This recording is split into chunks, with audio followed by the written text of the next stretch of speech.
자, 저는 오늘 창세기 12장 10절부터 20절까지 말씀을 여러분들에게 읽어드렸습니다. 이 말씀을 본문으로 해서 시험이 다가올 때라고 하는 제목의 말씀으로 여러분과 같이 은혜를 나누고자 합니다. 우리는 지난주에 아브라함과 사라가 하나님의 인도하심을 따라 갈대아 우르에서 나와서 하란에서 머물다가 다시 하나님의 인도하심을 따라 가나안까지 내려오는 모습을 보았습니다. 자연스럽게 우리들의 마음속엔 이런 기대가 생기게 돼요. 야, 아브라함과 사라가 이렇게 하나님의 이끄심에 순종하며 이 약속만 바라보고 나그네처럼 여기까지 왔으니 그 하나님의 말씀에 순복하고 살아가는 아브라함 일가에 하나님이 얼마나 이 땅에서 복을 주실까. 아마도 하나님이 약속하신 이 땅에서는 정말 안락하고 평안한 새 보금자리가 펼쳐지게 될 것이야 라고 하는 그런 기대를 우리가 갖게 될 것입니다. 하지만 성경을 우리가 공부해 보니 그들이 가나안 땅에 처음 들어왔을 때 우리가 생각했던 무지갯빛 그런 그 아름다운 축복의 언약들이 한 번에 그들 앞에 이루어지지 않았다는 사실을 우리가 보게 됩니다.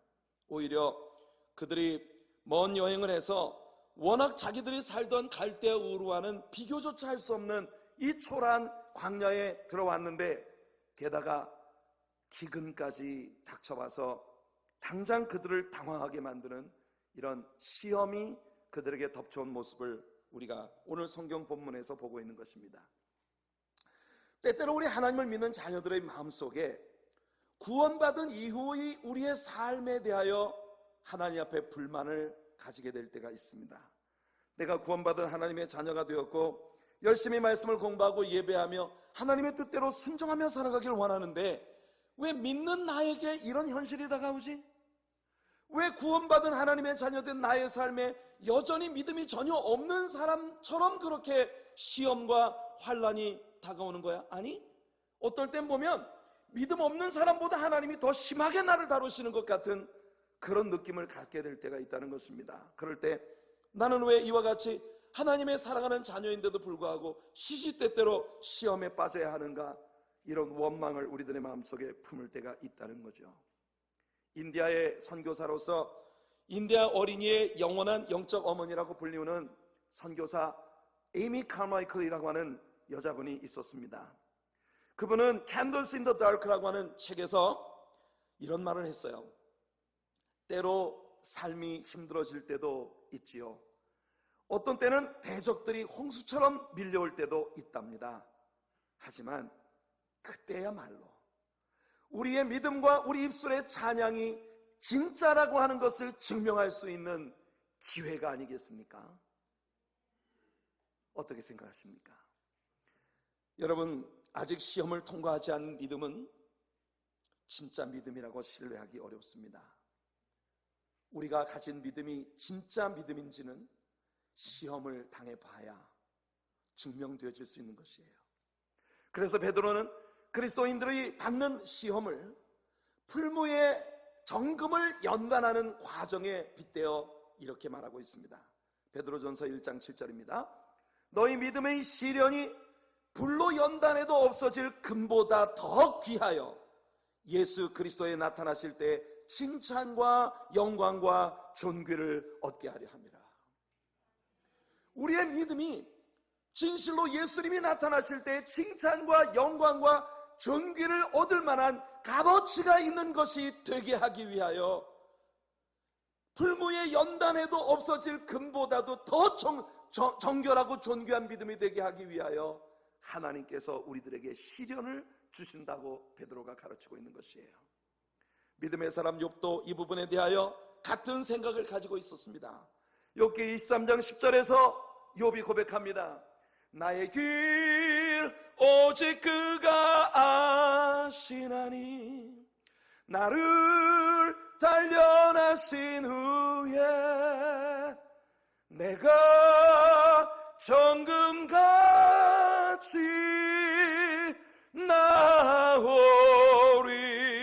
나오리라. 이것이 믿음을 가지고 있는 우리들 모두의 고백이어야 하는 것이에요.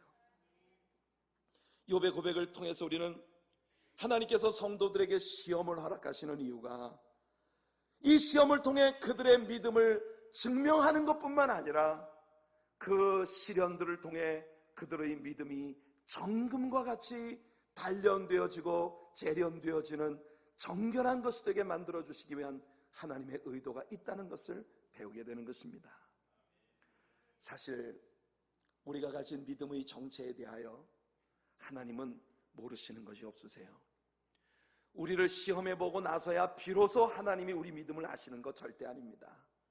하나님께서는 막상 우리를 시험해보지 않으셔도 우리가 어떤 믿음을 가지고 있는지 다 알고 계십니다. 우리가 입술로 주님께 사랑한다고 고백할 때 그게 얼만큼 진실한 것인지 우리 하나님은 다 알고 계세요. 정말 중요한 건 내가 가진 믿음의 정체에 대해 진짜 알지 못하는 건 바로 나 자신이라는 것이에요. 내가 몰라요. 예수님은 다 알고 계십니다. 그래서 베드로에게 말씀하셨어요.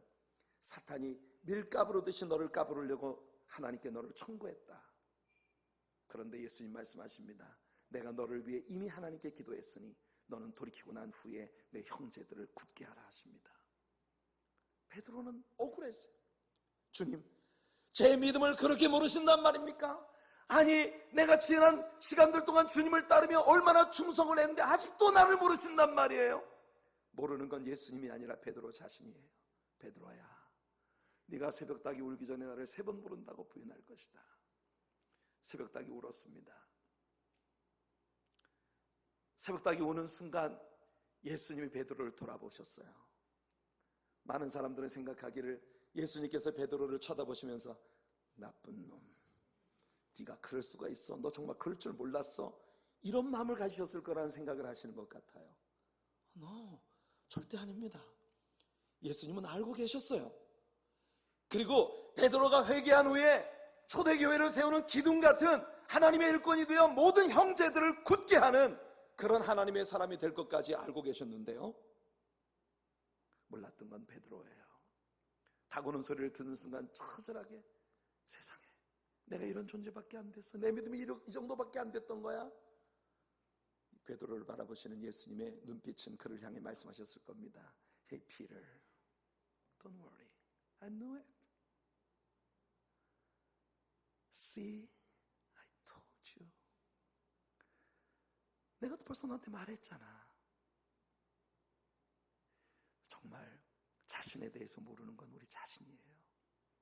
그래서 하나님께서는 우리들로 하여금 격렬한 시련을 통과해 나가면서 진짜 우리 자신이 누구인지를 발견하게 하시고, 불순한 모든 것들이 정결하게 재련되고 불에 타서 순결하게 되어지는 믿음을 가지도록 도와주시는 것입니다. 많은 때 우리들의 문제는 우리들의 믿음을 지나치게 과대평가하거나 반대로 우리의 믿음을 지나치게 과소평가하는 데 있습니다. 하나님은 시련을 통해 우리의 믿음이 어떤 것인지를 우리 자신에게 일러주시는 것이에요. 한 젊은이가 워런 윌스비 목사님에게 와서 말했습니다.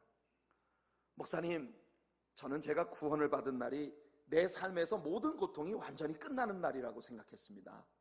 하지만 나는 믿음이 나에게 새로운 레벨의 시험들을 가져온다는 사실을 알게 되었습니다.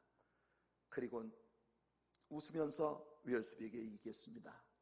하지만 목사님, 확실히 다른 게 있어요.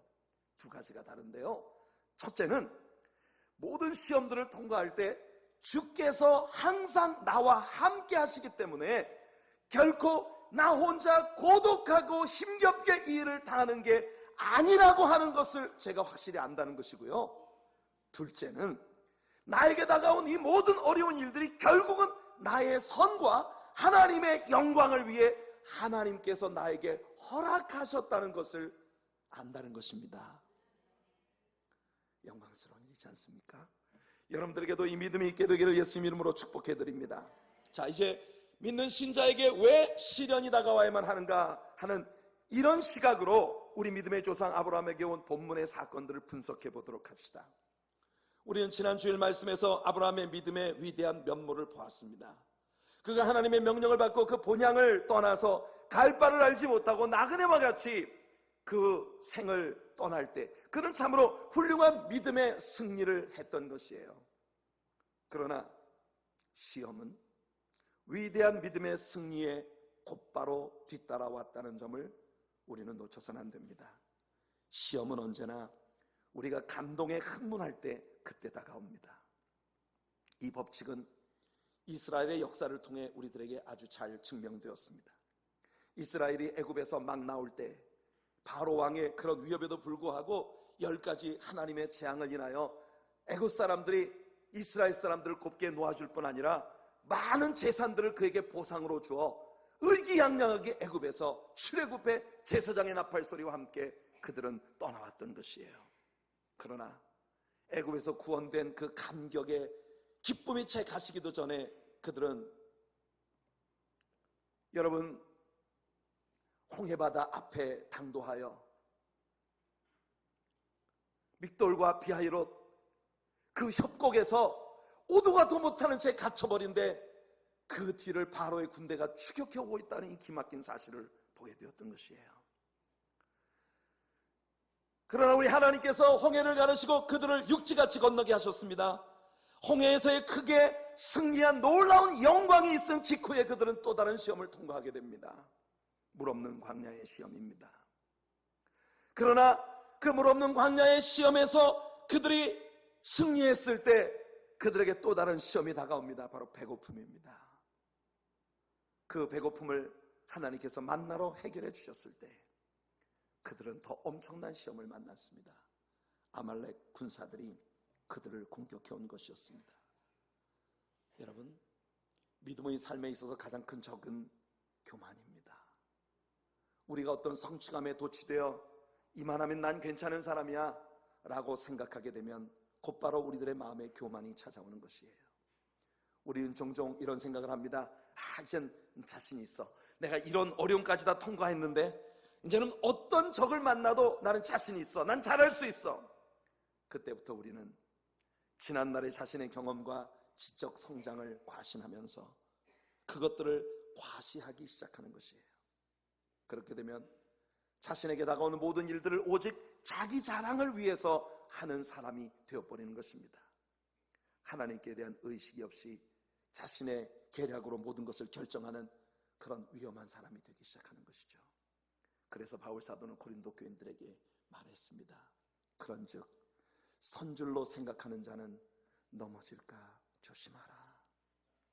하나님은 아브라함이 교만에 빠지는 것을 원치 않으셨기 때문에 아브라함과 아브라함의 믿음을 시험에 빠뜨리심으로써 하나님을 철저히 의지하지 아니하면 아브라함이라 하더라도 얼마나 처절하게 넘어질 수밖에 없는 존재인가 하는 걸 보여주신 것이에요.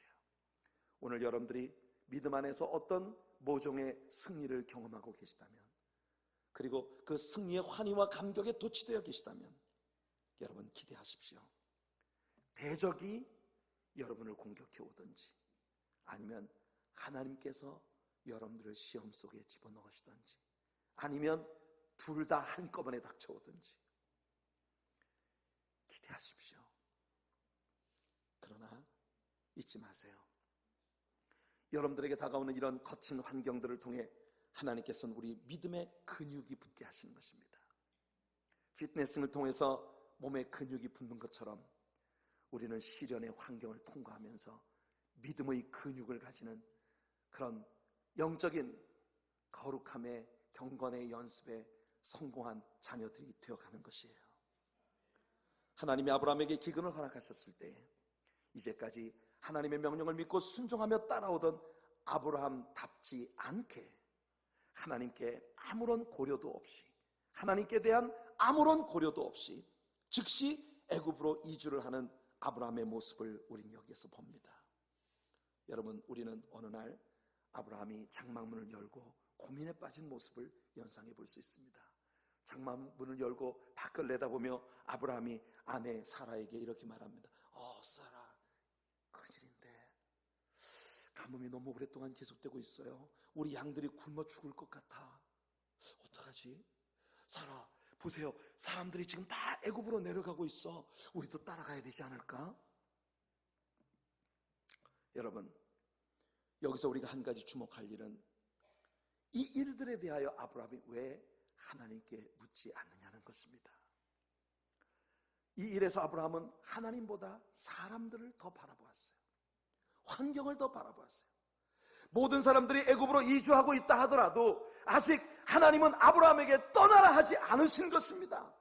이것에 주목해야 해요.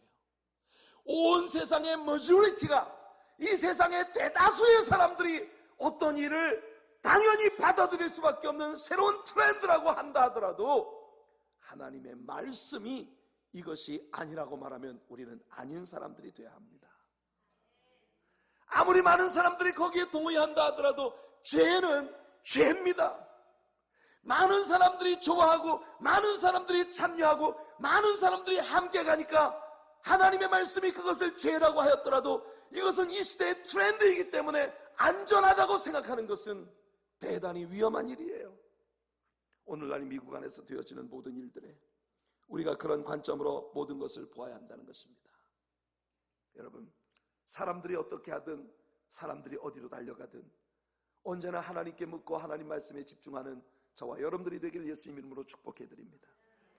아브라함의 결정적인 실수는 모든 환경이 하나님의 허락하심 안에 있다는 것을 잊었다는 것이에요.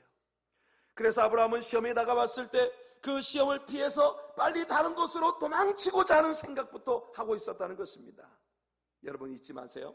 우리에게 시험이 다가올 때 많은 사람들은 생각하기를 이 시험으로부터 내가 어떻게 빨리 도망을 칠 수 있을까? How can I get out of here? 이것이 이 시험을 만난 우리들이 묻는 질문이에요. How can I get out of here? 이곳으로부터 어떻게 내가 도망칠 수 있을까? 그러나 우리가 믿음의 사람이라면 우리에게 닥쳐온 이 어려운 환경에 대하여 우리는 이런 질문을 던져야 하는 것입니다. What can I get out of here? 이 시련을 통하여, 이 문제를 통하여 나는 무엇을 얻을 수 있는가? 무엇을 얻어야만 하는가? 왜냐하면 우리에게 닥쳐오는 모든 종류의 환난이, 모든 종류의 시험이, 모든 환경들이 하나님께서 허락하신 것이라고 하는 걸 신뢰한다면 내게 다가온 이 모든 일이 왜일까? 하나님은 왜 내게 이것을 허락하셨을까? 나에게 뭘 원하시는 거지? 우리는 하나님께 물어야 하는 것입니다. 본문 10절은 아브라함이 애굽으로 내려갔다고 표현하고 있습니다. 성경은 성도들이 예루살렘이나 성전을 향해 가는 것을 항상 올라간다고 묘사를 합니다. 물론 예루살렘 성전은 시온산에 놓여 있습니다. 그러니까 성전을 향해 가려면 그 유다 광야를 지나서 시온산으로 올라가는 그런 지리적인 입지 가운데 있지만 꼭 그렇게 altitude, 어떤 고도에 관한 이야기만은 아니에요. 하나님께로 나아가는 것은 올라가는 일입니다. 여러분들이 살고 계시는 집이 우리 하나님의 교회가 위치하고 있는 이 지역보다 고도가 높은 데서 오셨는지 낮은 데서 오셨는지 모르겠지만 여러분들이 오늘 예배를 들어 주님께 나온 건 하나님 앞으로 올라가는 일이었어요. 성경은 아브라함이 애굽으로 내려갔다고 말합니다. 이것은 꼭 고도가 낮은 곳으로 내려갔다는 그런 개념이 아니라 여러분 상당한 의미가 있는 표현입니다.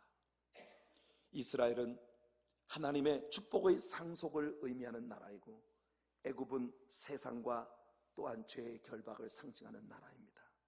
그러므로 애굽으로 내려갔다고 하는 것은 하나님의 약속을 의심하고 도움을 얻기 위하여 세상으로 도망한 신자의 침체를 표현하는 것이에요. 이 일에 대해서 하나님이 어떤 말씀을 하시는지 보십시오. 이스라엘의 역사 가운데 그들이 툭하면 애굽으로부터 도움을 얻으려고 애굽으로 쫓아 내려가는 그 모습에 대하여 우리 하나님께서 경고하십니다. 이사야 30장 1절을 보니 여호와께서 가라사대 화 있을 진저 패역한 자식들이여 그들이 계교를 베푸나 나로 말미암아 하지 아니하며 맹약을 맺으나 나의 신으로 말미암아 하지 아니하였음이로다. 그들이 바로의 세력 안에서 스스로 강하려 하며 애굽의 그늘에 피하려 하여 애굽으로 내려갔을 때 나의 입에 묻지 아니하였으니 죄의 죄를 더하도다. 하나님의 경고는 그들이 계교를 베풀지만 하나님으로 말미암은 생각이 아니라는 것. 도움을 얻기 위해 사람들과 맹약을 맺지만 하나님의 성령으로 말미암은 것이 아니라는 것입니다. 그래서 바로의 세력 안에서 스스로를 강하게 하려고 애굽의 그늘 아래 피했지만 그 일은 결국 나의 입에 묻지 않고 네 마음대로 행한 것이었으므로 죄의 죄를 더하는 행위에 불과하다고 말씀하신 것이에요. 얼마나 두려운 말씀입니까? 어떤 환경 속에서도 우리는 하나님 안에서 길을 찾아야 합니다. 우리에게 이런 일이 다가오는 모든 연유를, 그리고 이런 일을 통해 하나님이 하고자 하신 일이 무엇인지, 그리고 이 일들을 통과해 나갈 수 있는 믿음의 방법이 무엇인지 우리는 모두 하나님께로부터 얻을 수 있는 저와 여러분들이 되기를 예수님 이름으로 축복해드립니다. 이와 같이 한때 믿음의 위대한 결단을 가졌던 아브라함이 이토록 비열한 비겁한 인간적인 방법을 선택했을 때, 아브라함이 환난으로부터 도망을 쳤을 때 그 자신에게 일어난 무서운 변화들을 우리는 또한 분석해 보아야 합니다. 그는 하나님을 믿고 신뢰하는 대신 자신의 계략을 쫓는 사람이 되어 있었습니다. 우리는 지난 주일 아브라함은 제단 쌓는 사람이라는 걸 배웠습니다. 하지만 우리는 아브라함이 애굽으로 내려가기를 결정하며 애굽으로 내려가 살다가 그리고 다시 가나안 땅에 돌아올 때까지 성경에서 가는 곳마다 장막을 치고 제단을 쌓았던 아브라함의 이 행위가 중단된 모습, 다시 말해 이 기간 동안 아브라함이 하나님 앞에 제단을 쌓지 않았다는 것을 우리가 성경에서 봅니다. 여러분이 만일 하나님의 말씀을 신뢰하는 일을 그친다면 그때부터 하나님의 말씀이 아닌 인간의 지혜를 의지하기 시작할 것이며, 인간의 지략은 반드시 더 큰 문제를 가져온다는 사실을 아셔야 합니다. 그러므로 지혜자는 우리를 권고합니다. 잠언서 3장 5절 6절에 너는 마음을 다하여 여호와를 의뢰하고 내 명철을 의지하지 말라. 너는 범사의 그를 인정하라. 그리하면 내 길을 지도하시리라. 바울도 이 점에 대해서 우리를 가르칩니다. 고린도전서 3장 18절로 20절에 아무도 자기를 속이지 말라. 너희 중에 누구든지 이 세상에서 지혜 있는 줄로 생각하거든 미련한 자가 되어라. 그리하여야 지혜로운 자가 되리라.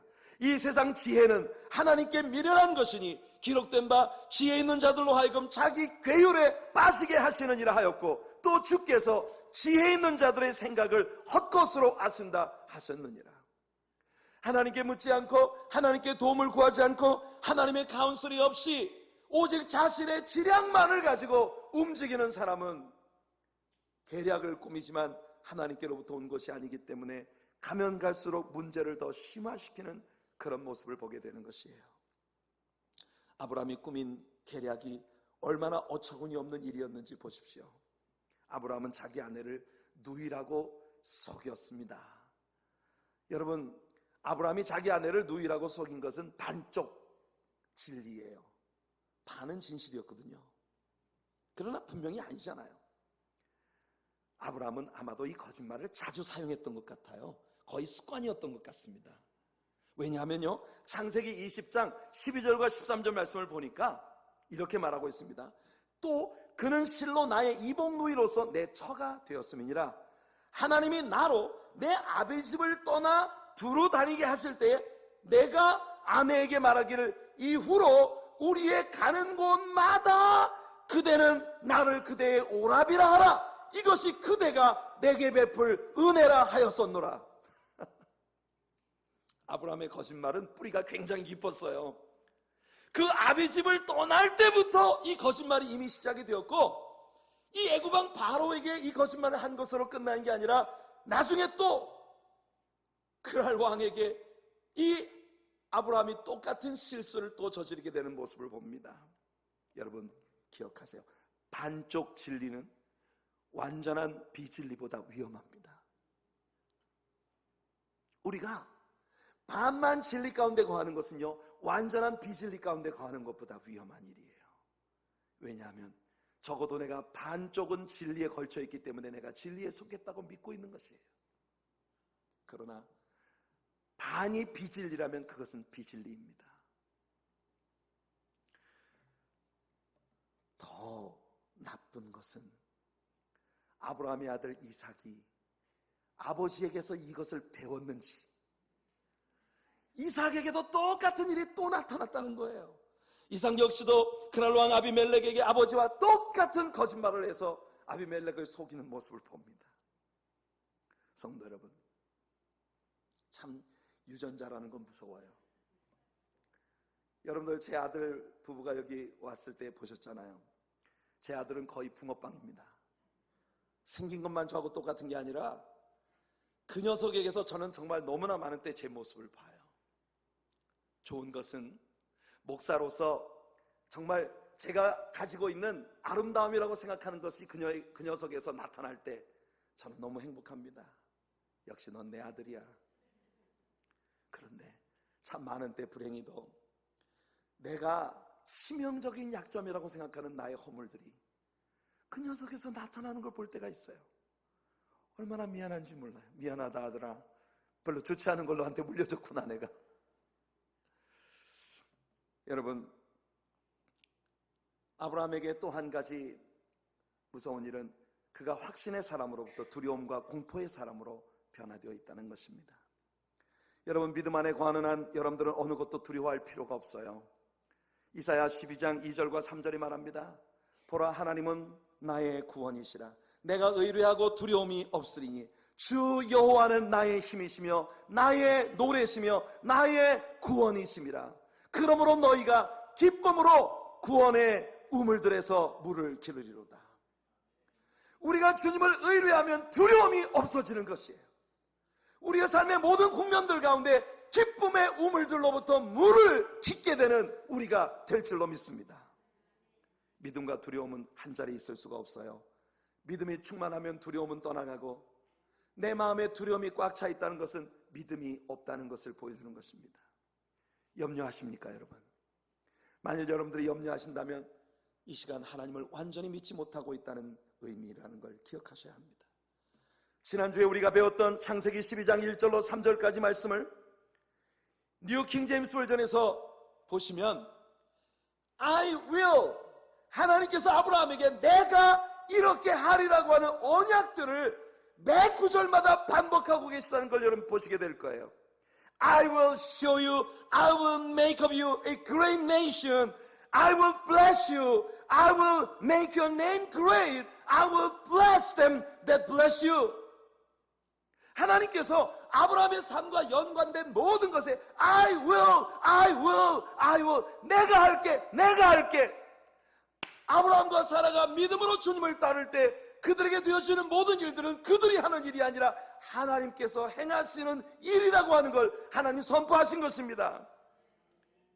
내가 너에게 보여줄 땅, 내가 너를 큰 나라가 되게 하겠고, 내가 너를 축복하겠다, 내가 너의 이름을 창대케 하겠다, 너를 축복하는 자에게 내가 복을 내리겠다. I will, I will, I will.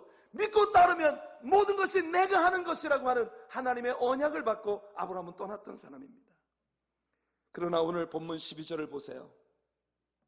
12절을 보면 여러분들 계속해서 아브라함은 그들이 어떻게 할 거야, 그들이 어떻게 할 거야, 그들이, 하나님께서 I will 이라고 말씀해 주신 말씀은 온데간데 없고, 아브라함의 입에서는 계속 They will see you, They will say, They will kill me, They will save you, They will. 그들이 당신을 볼 것이고, 그들이 이렇게 말할 것이고, 그들이 나를 죽이고, 그들이 당신만 살려둘 거야. 확실히 아브라함은 그의 눈을 그를 축복하시는 하나님께로부터 떼어 사람들과 환경을 바라보고 있다는 사실을 우리는 보고 있는 것입니다. 따라서 아브라함은 철저히 이타주의로부터 이기주의로 변화된 모습을 우리에게 보이고 있습니다. 아브라함은요, 거의 아내를 팔아버린 자가 됐습니다. 아브라함은 아내를 내세워 자신의 안전을 꾀하려 하고 있는 것이에요. 창세기 12장 13절을 보세요. 본문 13절을 보시면 아브라함이 말합니다. 원컨대 그대는 나의 누이라 하라. 그리하면 내가 그대로 인하여 안전하고 내 목숨이 그대로 인하여 보존하겠노라 하니라. 그대로 인하여 나는 안전하고 그대로 인하여 나는 사는데 그대는 어떻게 되란 말입니까?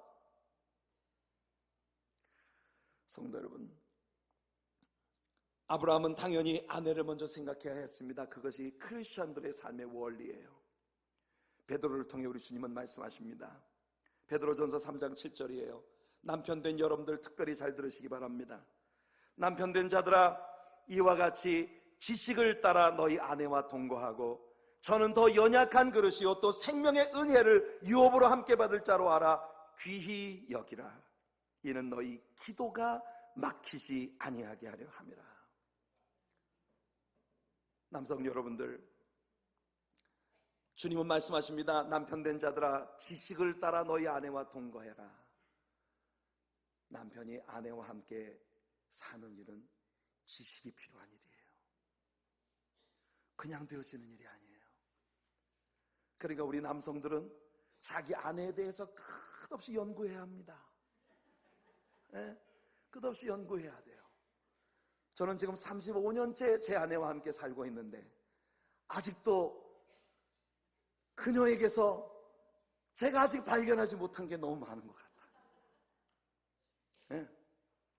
한국에 갔을 때 저를 깜짝 놀라게 한 것은요, 제가 한국을 떠날 때 이가 너무 아파가지고 이를 발치를 했는데, 일을 해놓지 못하고 20년이 넘게 외국 생활을 하다가 24년 만에 한국에 돌아와가지고 이 이빨 빠진 거를 제가 이제 임플란트를 하겠다고 제가 치과를 가는데 제 아내가 저를 보고 말하더라고.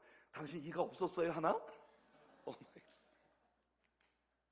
전 그래서 제 아내가 참 신비한 여자라는 걸 알게 됐어요. 여러분, 정말 그렇습니다. 아내와 함께 살아간다는 건 굉장히 공부를 많이 해야 하는 일이에요. 내 아내는 이걸 좋아해, 내 아내는 이런 걸 싫어해. 함께 동거한다는 것은 내 아내가 어떤 사람인지, 그녀의 매력이 어떤 것인지 깊이 공부하지 않으면 제대로 된 남편이 되기 어려운 일입니다. 특별히 아내는 나보다 훨씬 연약한 그릇이라는 걸 알아야 하고, 또 내 아내는 생명의 유업을 나와 함께 나눌 자라는 것을 알아야 합니다. 그래서 귀히 여겨야 합니다. 가장 심각한 부분이 뭔지 압니까? 믿는 신자들에게 기도가 막히는 게 얼마나 큰 문제예요. 그런데 기도가 막히지 않기 위해 아내에게 잘하라고 말하고 있습니다. 성도 여러분, 알아서 하십시오. 여러분, 은혜가 충만한 자리에서는 모든 사람들이 다 자기보다 남을 우선으로 생각하게 되죠.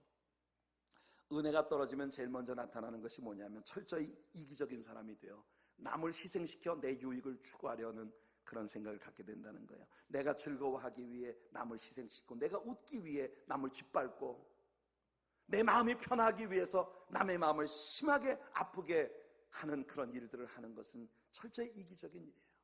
믿음의 사람들은 그렇게 살 수가 없습니다. 우리가 진실로 믿음 안에 있는 사람들이라면 다른 사람을 웃게 해주기 위해 내가 희생을 하고, 다른 사람을 풍요하게 해주기 위해서 내가 모든 것을 내려놓아야 하고, 다른 사람에게 행복을 주기 위해 내가 쓰디쓴 고통에 함께 들어갈 수 있어야 하는 것이에요. 어떤 사람이 지옥을 구경하고 왔대요. 근데 지옥에 가보니까 세상에 뜻밖의 진수성찬이 차려있더랍니다. 그런데 지옥에 있는 사람들이 빼싹 말라있더라네. 아니, 이게 산더미처럼 좋은 음식인데 왜 사람들이 빼싹 말랐을까?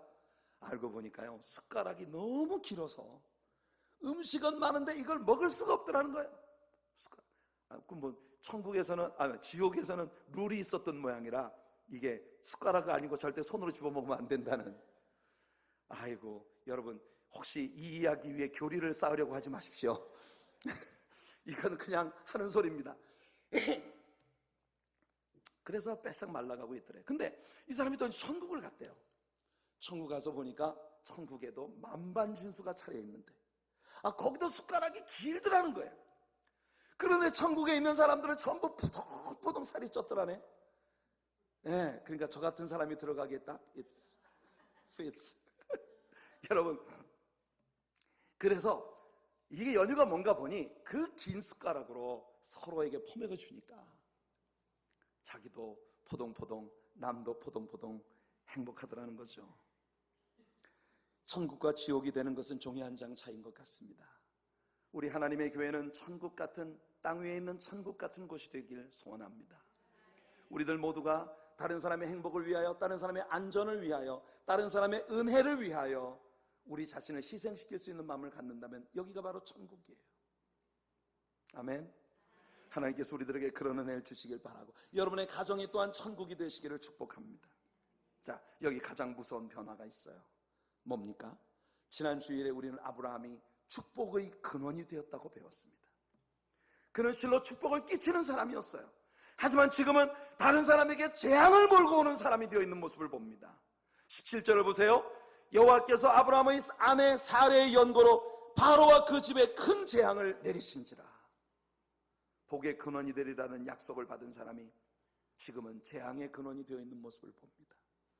불순종한 요나 때문에 그 배에 함께 탔었던 사람들은 다만 요나와 한 배를 탔다는 이유만으로 엄청난 재앙에 빠진 모습을 우리가 볼 수 있습니다. 성도라 할지라도, 심지어 하나님의 종이라 할지라도 우리가 바르게 서지 못할 때 이 세상엔 축복이 아닌 재앙이 끼쳐지게 되는 것이에요. 자, 이와 같이 믿음의 사람이었던 아브라함이 갑자기 믿음 없이 행동하는 이 모든 일들이 아브라함과 그의 주변에 이런 일들을 몰고 올 때, 이 모든 일들에도 불구하고 여전히 우리는 이 이야기를 통해 큰 은혜를 받게 됩니다. 그것이 뭔고 하니, 아브라함이 이 모든 시련을 정말 처절하게 이리 넘어지고 저리 자빠지며 통과하는 동안 한순간도 빠짐없이 여호와 하나님께서 아브라함과 함께 주셨다는 것입니다. 우리가 한 가지 주목해야 하는 것은 아브라함이 애굽에 있는 기간 동안 하나님께 제단을 쌓지 않았다는 것이고, 하나님 또한 아브라함에게 나타나신 적이 없다는 것이에요. 아브라함이 다음 13장에 가서야 하나님 앞에 돌아와 다시 제단을 쌓고 하나님께서 아브라함을 만나주시는 장면을 보는데, 그렇지만 외적으로는 하나님께서 아브라함에게 나타나 주신 적이 없는 것처럼 보이지만 하나님의 손길은 한순간도 빠짐없이 아브라함을 지켜주시고 계셨다는 것이며, 하나님은 아브라함과 동행하고 계셨다는 것입니다. 사랑하는 성도 여러분, 하나님의 놀라운 사랑이 여기에 있는 것이에요. 다니엘의 세 친구 사드락과 메삭과 아벳느고가 느부갓네살 왕의 신상 앞에 절하지 아니함으로 극렬히 타는 불문 가운데 던져졌을 때, 왕은 분명히 세 사람을 던졌는데 불문 가운데 4명이 다니고 있다는 것을 보았습니다. 그곳에 인자 같은 이가 그들과 함께 계셨습니다. 인자가 누굽니까? 구약 성경에서 바로 이 Son of Man, 인자는 신약 성경에서 우리를 위해서 오신 예수 그리스도를 말하는 예언적인 명칭입니다. 예수 그리스도는 우리가 살아가는 동안 우리가 겪는 모든 격렬한 시험과 역경 가운데 우리와 함께 계십니다. 히브리서 4장 14절로 16절이 말합니다. 그러므로 우리에게 큰 대제사장이 있으니 승천하신 자 곧 하나님의 아들 예수시라. 우리가 믿는 도리를 굳게 잡을지어다. 우리에게 있는 대제사장은 우리 연약함을 체휼하지 아니하는 자가 아니요 모든 일에 우리와 한결같이 시험을 받은 자로 돼 죄는 없으시니라. 그러므로 우리가 긍휼하심을 받고 때를 따라 돕는 은혜를 얻기 위하여 은혜의 보좌 앞에 담대히 나아갈 것이니라. 할렐루야, 할렐루야. 예수님이 모든 상황 가운데서 우리와 함께 하십니다. 만일 하나님께서 애굽에서의 아브라함의 삶에 관여하지 않으셨다면 그를 통해 약속된 메시아에 대한 언약은 어떻게 되었을까요? 아찔한 일이 아닙니까? 하나님은 당신 자신의 영광을 위하여 그리고 자신의 언약의 성취를 위하여 언제나 우리들과 함께 하시는 분이십니다. 우리는 기독교가 언약의 신앙이라는 걸 배웠고, 그때 하나님이 맺으신 언약의 계약 당사자가 우리가 아니라는 걸 배웠습니다. 하나님의 계약은 아담과 맺어졌고 노아와 맺어졌고 아브라함과 맺어졌고 다윗과 맺어졌지만 십자가에 못 박히신 예수님과 맺어진 계약이지만 그 계약의 수혜자가 우리들이라는 것이에요. 그래서 우리가 어떻게 하는 것을 보고 하나님이 우리를 복주시는 것이 아니라 우리들이 어떠한 사람이든지 계약 당사자인 예수님과의 언약 때문에 하나님께서는 신실하게 우리들과 함께 하시며 우리를 지켜주신다는 것이에요. 중요한 것은 우리가 잘못된 것을 깨달았을 때 우리에게 촉구되는 것은 회개하고 돌이키는 일이라는 것입니다. 아브라함은 회개합니다. 창세기 13장에서 우리는 아브라함이 애굽을 떠나 가나안으로 돌아가는 모습을 봅니다. 그리고 무너졌던 제단을 다시 쌓는 모습을 봅니다. 진정한 회개는 참으로서 뉘우치는 것이고 자신의 지난 날을 뼈아프게 후회하는 일입니다. 하지만 뉘우치고 후회하는 데서 끝나는 건 회개가 아닙니다. 한문으로 회개는 돌이킬 회, 고칠 개자입니다. 뉘우치고 고치는 것이에요. 고치는 것이 따라야 진정한 회개인 것입니다. 요한일서 1장 9절은 말합니다. 만일 우리가 우리 죄를 자백하면 저는 미쁘시고 의로우사 우리의 죄를 사하시며 모든 불의에서 우리를 깨끗게 하실 것이라고. 성도 여러분, 하나님의 말씀이 여러분들에게 일깨워주는 여러분들의 허물과 실수들을 주님 앞에 회개하고 돌이키시는 삶의 변화가 따르는 여러분들이 되시기를 축복합니다. 오늘 아브라함의 시험에 대한 마지막 레슨입니다. 많은 사람들이 아브라함이 애굽에서 나올 때 큰 물질을 가지고 돌아왔다는 사실에 주목하고 있습니다. 많은 사람들은 생각하기를 아브라함이 애굽에 내려간 것은 실수였지만 결국은 그 실수를 변해서 하나님이 아브라함의 복이 되게 하셨다고 믿고 있어요. 많은 사람들은 그래서 아브라함이 바로로부터 얻은 그 많은 물질들, 그가 돌아올 때 얻었던 그 모든 것들이 아브라함의 복이라고 생각하는 경향이 있는 것 같습니다. 과연 그럴까요? 여러분들은 어떻게 생각하십니까? 여러분, 아브라함이 애굽에서 얻어가지고 돌아온 모든 것, 아브라함이 애굽에 내려갔다가 돌아올 때 아브라함에게 묻어서 돌아온 모든 것이 하나같이 훗날 아브라함에게 큰 문제의 요인이 된다는 사실을 여러분 아셔야 합니다. 먼저 아브라함은 애굽에서 큰 재물을 얻었습니다. 그러나 그 재물이 결국 훗날 그 조카와 분쟁을 일으키게 되는 화근이 됩니다. 물론 아브라함 필경 롯과 헤어져야만 했었어요. 왜냐하면 하나님이 본토 친척 아비집을 다 떠나라 하셨기 때문에. 그렇지만 꼭 이와 같은 재산권 분쟁의 방법밖에 없었을까요? 하나님은 분명히 더욱 아름다운 방편을 가지고 계셨을 텐데 아브라함을 바라보는 모든 가나안 사람들 앞에서 그들은 하나님의 백성으로서의 모범되지 못한 싸움을 연출한 것입니다. 재산 문제만이 아닙니다. 사라는 애굽에서 돌아올 때 몸종을 얻었습니다. 지금은 나오지 않지만 나중에 창세기 16장을 보면 이 아브라함이 애굽에 내려갔을 때 사라가 바로로부터 선물 받아가지고 데리고 돌아온 그의 몸종이 아브라함의 집안에 큰 파문을 일으키게 되는 것을 봅니다. 화근이었습니다. 그녀가 낳은 이스마엘은 세계 역사의 문제를 가져온 민족을 이루게 됩니다. 게다가 아브라함의 조카 롯을 자세히 들여다보십시오. 그가 아브라함을 따라 애굽에 내려갔다 돌아온 후 그의 마음에는 병이 생겼습니다.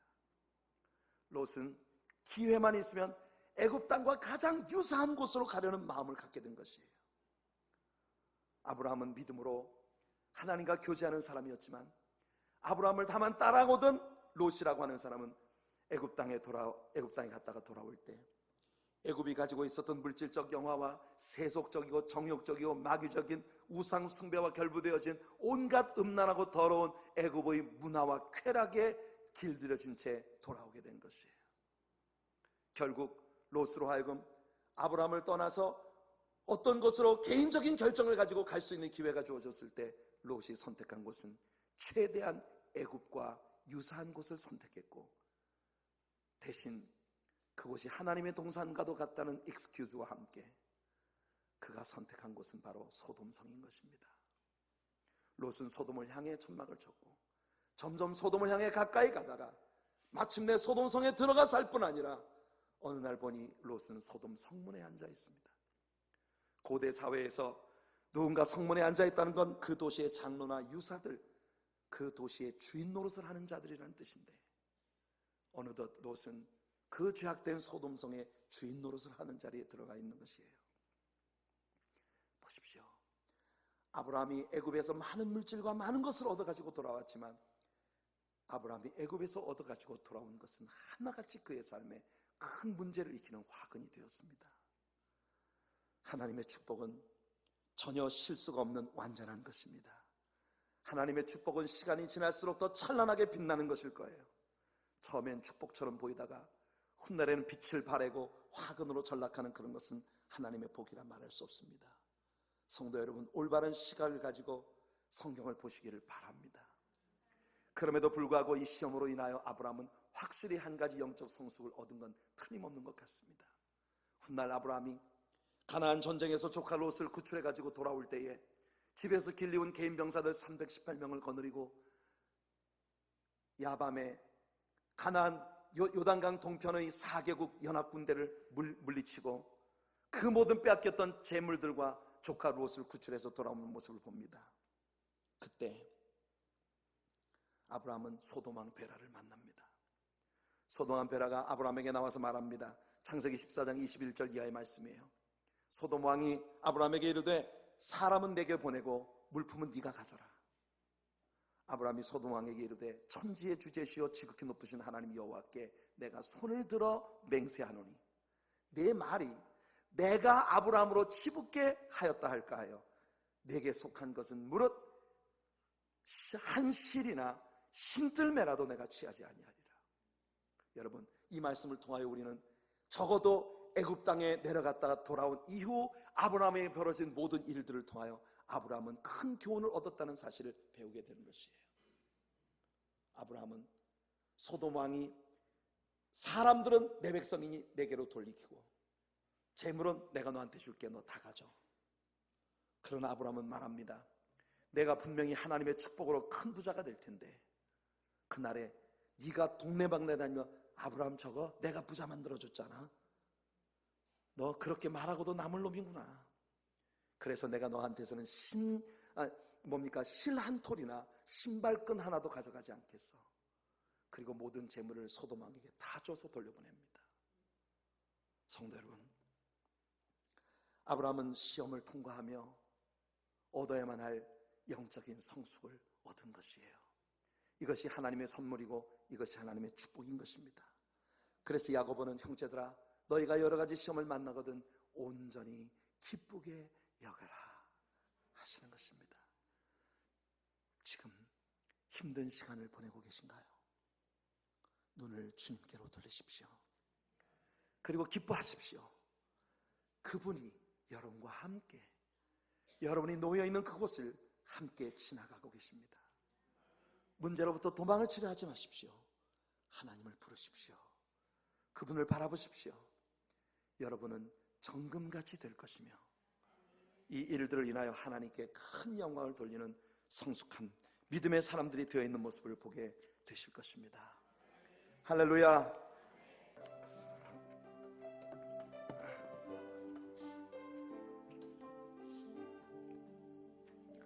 여기에 모인 우리 주의 은총 받은 자여라. 주께서 이 자리에 함께 계심을 아노라. 언제나 주님만을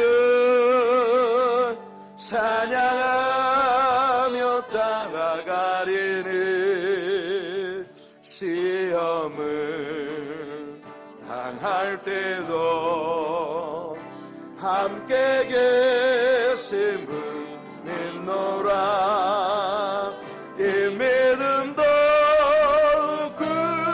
굳세라. 주가 지켜주신다. 어두운 밤에도 주의 밝은 빛 인도하여 주신다. 주님이 뜻하신 일, 주님이 뜻하신 일 헤아리기 어렵더라도 언제나 주 뜻 안에 내가 있음을 아노라. 사랑과 말씀들이 나를 더욱 새롭게 하니 때로는 넘어져도 최후 승리를 믿노라. 아멘. 이 믿음도 굳세라. 주가 지켜주신다. 어두운 밤에도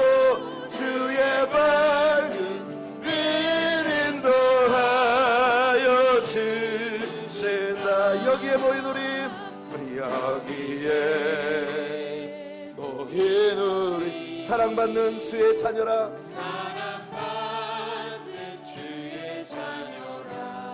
주께서 뜻하신 바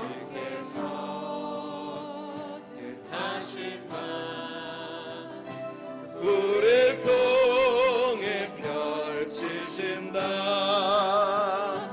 고통과 슬픔 중에 더욱 주님을 의지하오니 어려움 이겨내고 주님 더욱 찬양하라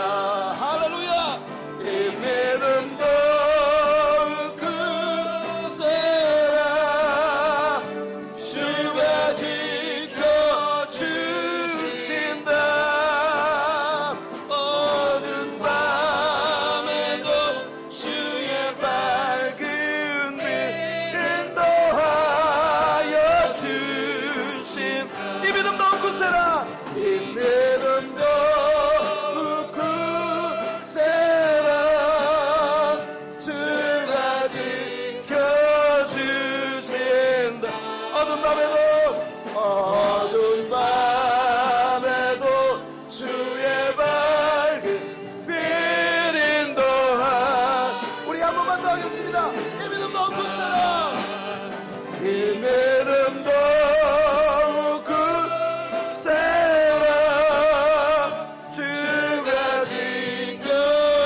지켜주신다 어두운 밤에도 주의 밝은 빛 인도하여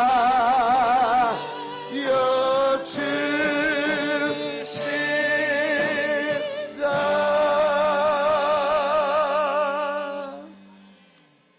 이 시간 우리 주님 앞에 같이 합심으로 한번 기도하며 나갑시다.